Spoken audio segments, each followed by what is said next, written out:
प्यारे बच्चों, आज हम आपका नेक्स्ट पेज करते हैं लैंग्वेज इन द वर्ल्ड। क्या कहता है कि जो फ्रांसीसी भाषा है बहुत अच्छी भाषा है पूरे संसार की।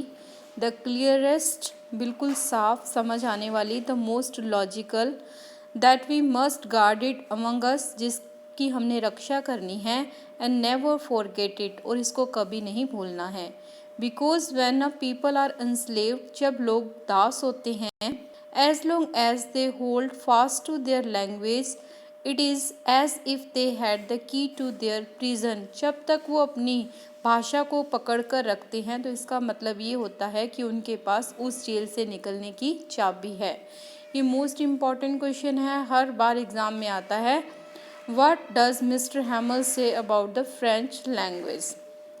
Then he open a grammar, तब वो एक ग्रामर की किताब खोलते हैं। And read us our lesson, और हमारा लेसन रीड करते हैं। I was amaze to see how well I understood it. मैं बहुत हैरान होता हूँ कि आज मुझे सब कुछ कैसे बहुत अच्छी तरीके से समझ आ रहा है। All he sad seemed so easy, so easy. आज जो भी कुछ वो पढ़ा रहे हैं बहुत आसान लग रहा है। I think to that I had never listen so carefully. मैं ये सोच रहा हूँ कि इससे पहले मैंने कभी इतने ध्यानपूर्वक सुना ही नहीं। And that he had never explained everything with so much patience, और हो सकता है कि उन्होंने भी इतने धैर्य के साथ कभी व्याख्या ना की हो। It seemed almost as if the poor man wanted to give us all he knew before going away। ऐसा लग रहा है कि एम हैमल जो है वो जाने से पहले हमें सब कुछ देकर जाना चाहते हैं जो वो जानते हैं। And to put it all into our heads at one stroke, और एक ही बार में वो सब कुछ हमारे दिमाग में डालकर जाना चाहते हैं। After the grammar we had a lesson in writing. Grammar के बाद उन्होंने हमें एक राइटिंग का लेसन दिया। That day M Hamel had new copies for us. उस दिन एम हैमल हमारे लिए नई कॉपियाँ लेकर आए।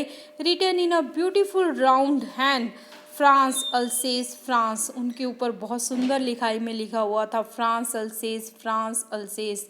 दे looked like little flag floating everywhere in the school room.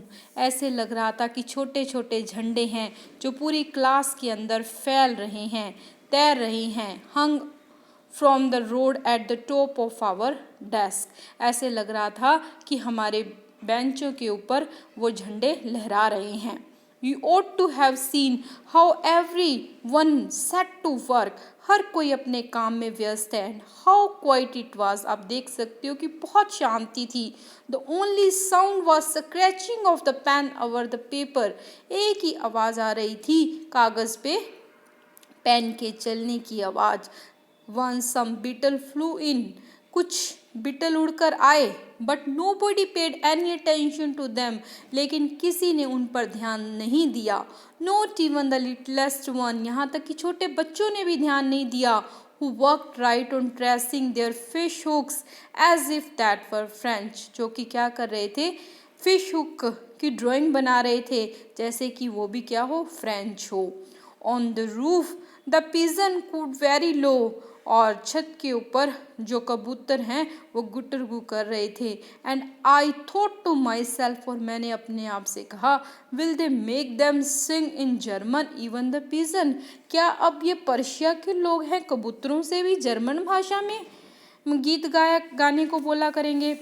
When ever I looked up from my writing, I saw M. Hamel sitting motionless in his chair and gazing first at one thing then at another, as if he wanted to fix in his mind just how everything looked in that little school room।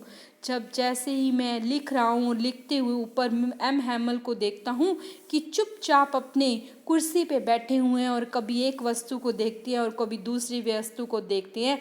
ऐसा लगता है कि वो चाहते हैं कि classroom में जो भी कुछ है उसे अपने दिमाग में फिक्स कर कर साथ ले जाएं। Fancy, for 40 years he had been there in the same place with his same garden outside the window and his class in front of him। 40 साल हो गए वो एक ही जगह पे हैं यहाँ पे।